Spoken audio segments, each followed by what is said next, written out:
కొంతమంది అనుకుంటారు దేవుడు మమ్మల్ని పట్టించుకోవట్లేదండి, ఆయన మమ్మల్ని మర్చిపోయాడు, ఆయన మమ్మల్ని విడిచిపెట్టాడు, ఆయన మమ్మల్ని పక్కన పడేశాడు. నేను ఒక మాట గుర్తు చేస్తున్నటువంటి వారికి, ప్రభు నీ పట్ల తన యొక్క కృపను చూపుతున్నాడు బ్రదర్.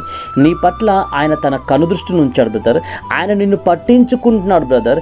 ఎలా చెప్పగలనంటే ఆయన దీవెనలోకెల్లా, ఆశీర్వాదాల్లోకెల్లా నిజమైన శ్రేష్టమైన దీవెన ఏదైనా ఉందంటే అది ఈ క్షణం వరకు నీవు నేను బ్రతుకునడమే. మనం బ్రతుకున్నాం కదా, అంతకు మించిన దీవెన ఏముందంటారు? నువ్వు ఆస్తులు సంపాదించుకోవాలన్నా, మెడలు మిద్దలు కట్టాలన్నా, మనలు మాణిక్యాలు సమకూర్చుకోవాలనుకున్నా కూడా బ్రతికుండాలి కదా. కంఠంలో ఊపిరి లేకుండా ఏం చేయగలుగుతావు? అనుకో మాకు నేను నా బలమును బట్టి ఉన్నాను బ్రతికి, అనుకో మాకు నేను తీసుకుండే ఫుడ్ డైట్ని బట్టి నేను సజీవునిగా ఉన్నాను. లేదు లేదు లేదు లేదు, అది కాదు. నరుని ఆత్మ యెహోవా పెట్టిన దీపం అని బైబిల్ బోధిస్తూ ఉంది. ఆ దీపము ఆరిపోకుండా ఆయన కాపాడుతున్నాడు. కాబట్టి నీవు నేను వెలుగుతున్నాం, నడుస్తున్నాం, మన పనులు మనం చూసుకుంటున్నాం.